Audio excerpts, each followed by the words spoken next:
नमस्कार, स्वागत है आपका मुद्दा कार्यक्रम में। मैं हूं आपके साथ रविंद्र सिंह। यूक्रेन में जंग छिड़े 2 माह से ज्यादा हो चुके हैं, लेकिन ये थमने का नाम नहीं ले रहे। अब रूस के विदेश मंत्री सरगेई लावरोव ने ऐसा बयान दे दिया है जिससे दुनिया चौंक गई है।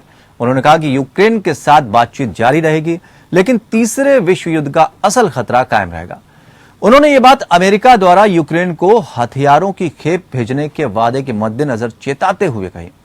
लावरोव ने शांति वार्ता के लिए यूक्रेन के दृष्टिकोण की आलोचना करते हुए कहा कि सद्भावना की अपनी सीमाएं होती हैं। अगर आपस में मनमुटाव है तो यह बातचीत की प्रक्रिया को प्रभावित करता है। रूस के विदेश मंत्री ने कहा कि हम यूक्रेन के राष्ट्रपति व्लादिमीर ज़ेलेंस्की द्वारा नियुक्त टीम के साथ बातचीत करते रहेंगे, उसके संपर्क में रहेंगे। इसके साथ ही उन्होंने पूर्व अभिनेता जो कि कॉमेडियन भी रहे हैं ज़ेलेंस्की पर बातचीत के लिए नाटक करने का भी आरोप लगाया। लेकिन सवाल यह है कि सरगेई लावरोव का बयान कितना मायने रखता है। क्या दुनिया एक बार फिर से तीसरे विश्व युद्ध की कगार पर खड़ी हुई है? आज के मुद्दे में हम इन्हीं सब बातों को लेकर चर्चा करेंगे, क्योंकि ये एक बड़ा बयान माना जा रहा है और युद्ध के मुहाने पर दुनिया एक बार फिर से खड़ी नजर आ रही है। 2 खास मेहमान भी हमारे साथ इस पूरी चर्चा में शामिल होंगे, जिनसे हम इस पूरी बातचीत को आगे बढ़ाएंगे। मंजू सेठ हमारे साथ हैं, पूर्व राजनयिक, और विनोद दत्ता, रक्षा विशेषज्ञ, हमारे साथ जुड़े हुए हैं।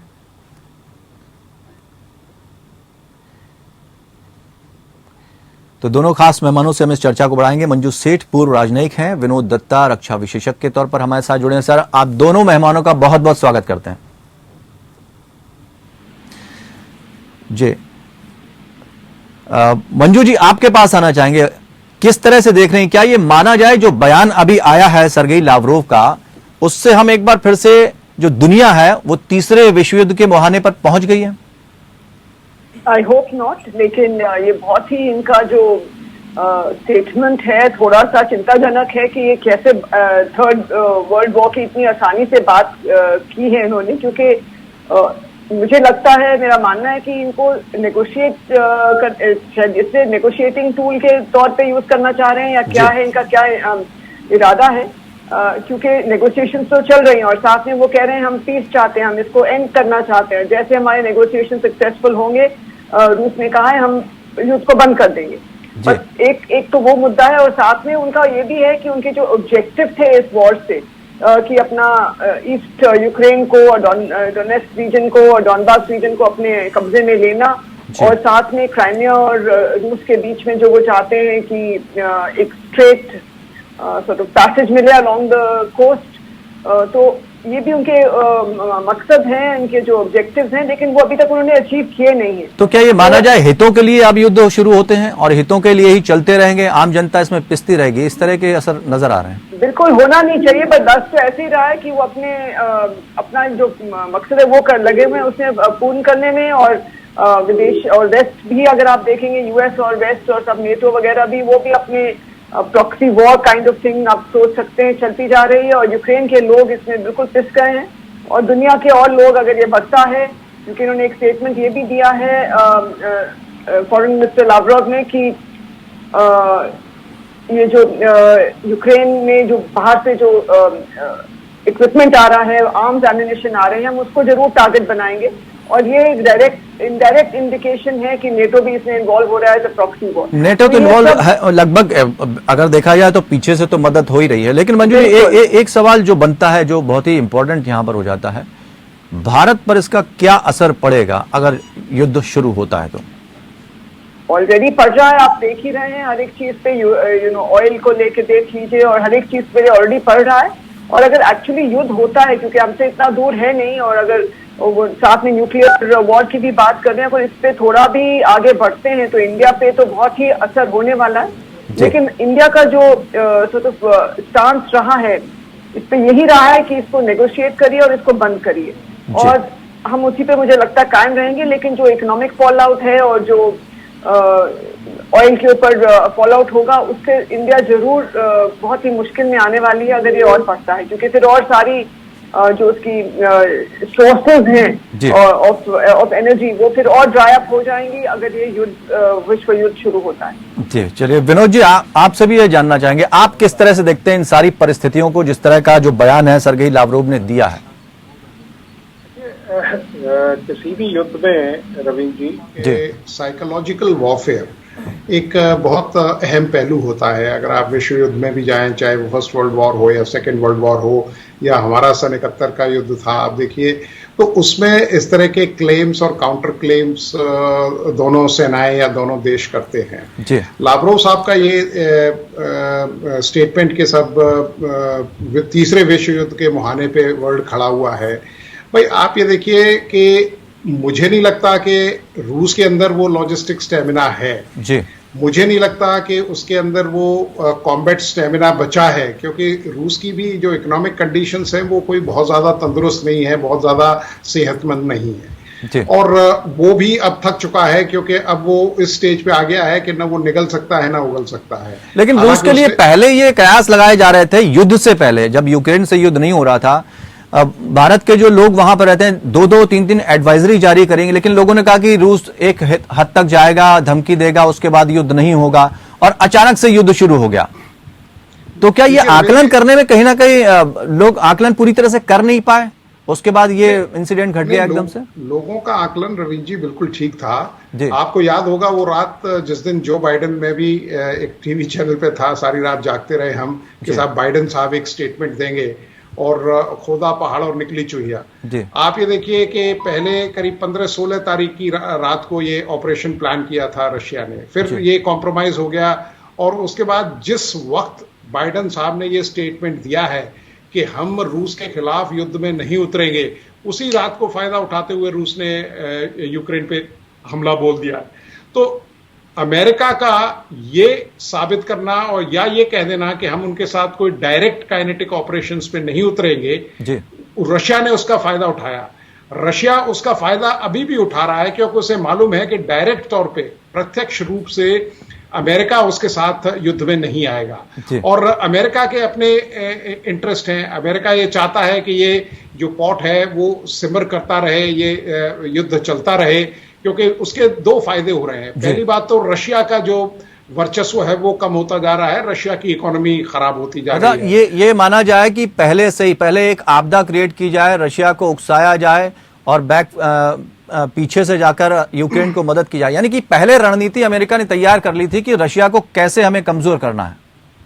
हाँ बिल्कुल, क्योंकि आप ये देखिए अमेरिका की जिस तरह की CIA या जिस तरह की इंटेलिजेंस एजेंसीज हैं, तो उन्हें मालूम था कि रशिया, देखिए जब उनको ये पता लग सकता है कि उन्होंने किस दिन ऑपरेशंस लॉन्च करने हैं, उनका फोर्स लेवल है, क्योंकि देखिए आज के ज़माने में सर्विलेंस स्पेक्ट्रम इतना शार्प और इतना एक्यूरेट है कि अगर एक सिपाही भी मूव करता है तो उसका आकलन किया जा सकता है। तो अमेरिका को मालूम था, अमेरिका को यह भी मालूम था। आप ये देखिए यूरोपियन यूनियन की दरखास्त रातों रात यूक्रेन ने दी, क्या उसकी सदस्यता मंजूर हुई? नहीं हुई।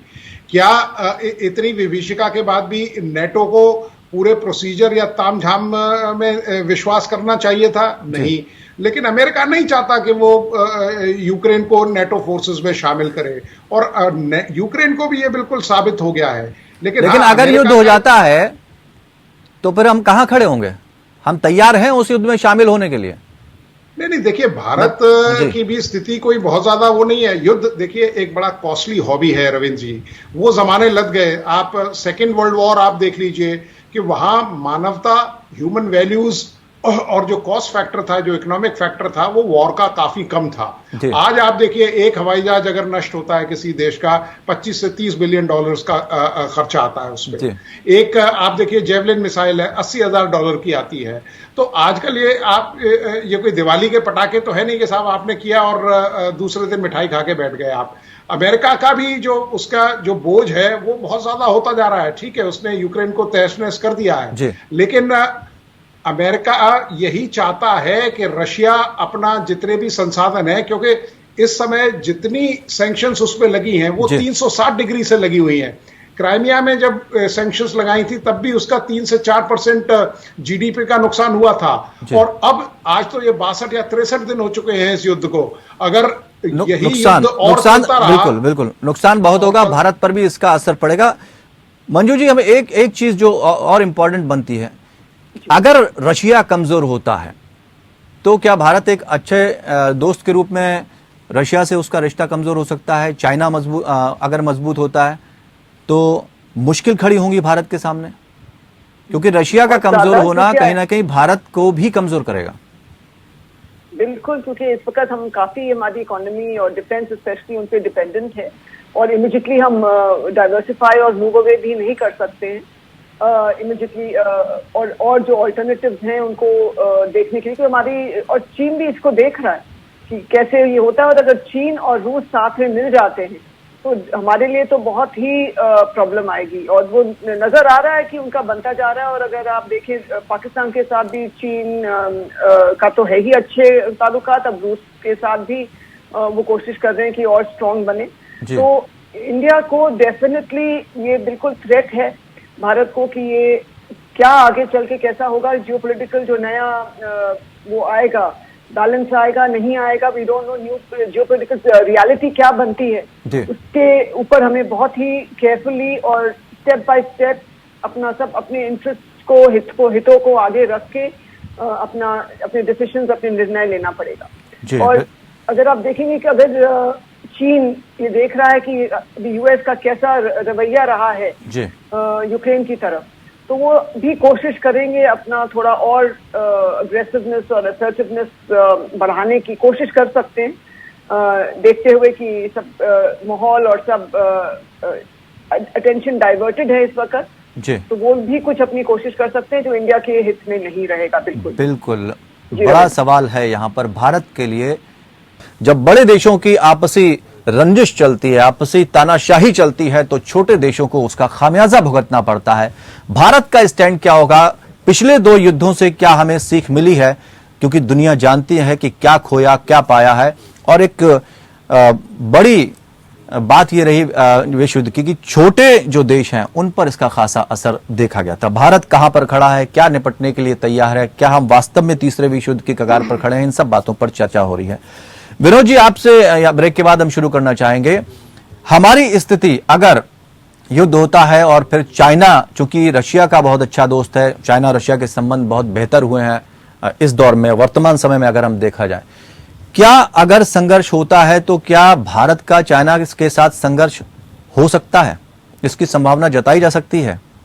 देखिए, जिस तरह के रवि जी समीकरण उभर के आ रहे हैं, अब आप ये देखिए, अमेरिका जो एक सुपर पावर है उसका वर्चस्व दिन पे दिन कम होता जा रहा है जी। और ये भी कहा जा रहा है कि चीन ने रशिया के साथ हाथ मिलाया है, क्योंकि अब 2 तरह के समीकरण देखने को मिलते हैं, एक अमेरिकन सेंट्रिक वर्ल्ड ऑर्डर और एक चाइनीज सेंट्रिक वर्ल्ड ऑर्डर जी जी। और इसमें देखिए भारत एक ऐसी नई परिस्थितियां बन रही हैं, बिल्कुल।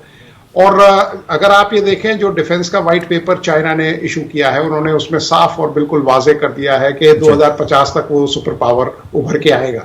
उसकी जो नेवी है, आप देखिए 350 से ज्यादा बड़े वेसल्स उसके पास हैं, उसने अमेरिकन नेवी को पीछे छोड़ दिया है। तो वो अमेरिका साइलेंटली बट श्योरली काम कर रहा है इस डायरेक्शन में, और भारत को इसके बारे में बिल्कुल सचेत हो जाना चाहिए। और लेकिन हमारे यहाँ सबसे बड़ी समस्या ये है अपने जो देश में है कि हमारे यहाँ केवल जिक्र और फिक्र होता है। जिस दिन अगर ऐसी स्थितियां आ जाती हैं युद्ध की, तो देखिए हमने अपना डिफेंस प्रोडक्शन कभी, हमारे यहाँ इंटेलिजेंस की कमी नहीं है, हमारे यहाँ साइंटिफिक टेम्पर की कमी नहीं है, हमारे यहाँ साइंटिस्ट की कमी नहीं है, दुनिया भर में हमारे साइंटिस्ट काम कर रहे हैं, लेकिन हमने अपने जो डिफेंस प्रोडक्शन है उसको वो नहीं किया।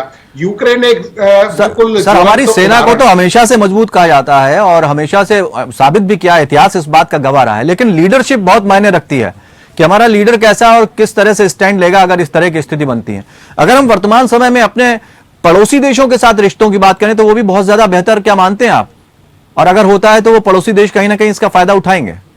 नहीं, बिल्कुल उठाएंगे। आप देखिए, आपने बीच में देखिए नेपाल के साथ हमारे थोड़े से संबंध वो हुए थे, तो नेपाल हमको आंखें दिखा रहा है। आप ये देखिए, छोटे छोटे जो कंट्रीज हैं वो इस तरह के स्टेटमेंट देते हैं। श्रीलंका तो खैर अभी बड़ी बुरी हालत में है, उससे पहले राजपक्षे सरकार ने चीन की तरफ अपना झुकाव जताया था। तो हमारे यहाँ जो हमें चाहिए रविंद्र जी, वो चाहिए एक मस्कुलर नेशनलिज्म, क्योंकि अब वो वाला जमाना चला गया कि साहब जुल्म करता है जमाना और हम शर्माए जाते हैं। तो वो ये वाली बात नहीं चलेगी। अब हमें देखिए, हम रीजनल पावर तो हैं, इसमें कोई शक नहीं है, लेकिन अगली जो सेंचुरी है वो एशिया की सेंचुरी है। और चीन ये जानता है कि भाई अब भारत कोई एक स्मॉल पुशओवर नहीं है, लेकिन हम अभी भी इस फाइनेंशियल या डिफेंस कैपेबिलिटीज में चीन का सामना अकेले नहीं कर सकते।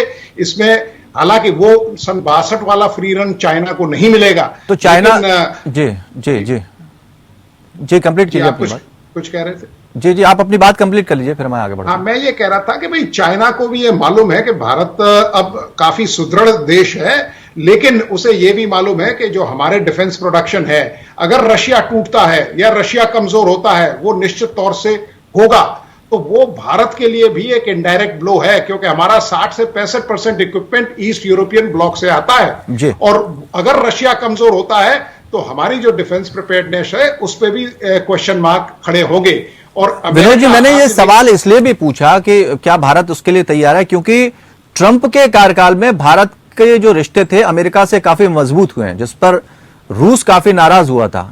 हालांकि उसके बाद प्रधानमंत्री जी ने मुलाकात उनसे की थी। ऐसे में क्या माने कि थोड़ा बहुत रिश्ते जो है रूस से उतने मजबूत हमारे नहीं रह गए जितने पहले थे?